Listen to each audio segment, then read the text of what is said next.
اسمی و در واقع 10 لیتری رسمی رو در اختیار مسئولین وزارت نیرو بدن و از اونها بخواند که از صبح تا شب شستشوی شما، پخت و پز شما، خورد و خوراک شما همین 10 لیتر باشه. آیا میتونن خودشون تحمل بکنن این وضع؟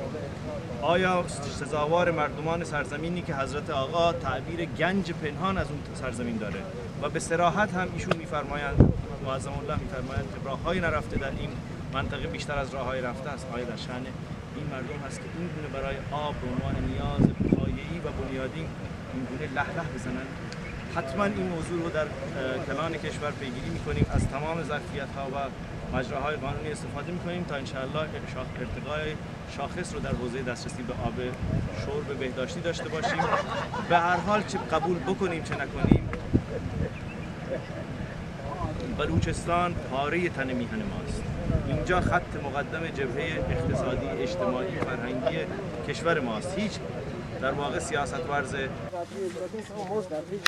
انا دوست دنیا من این چیزی که ما دیدیم کم فشار اجرا کنیم ما وقتی یه هرچند با شعار زمان بودیم ما مشروع اجرایی کنیم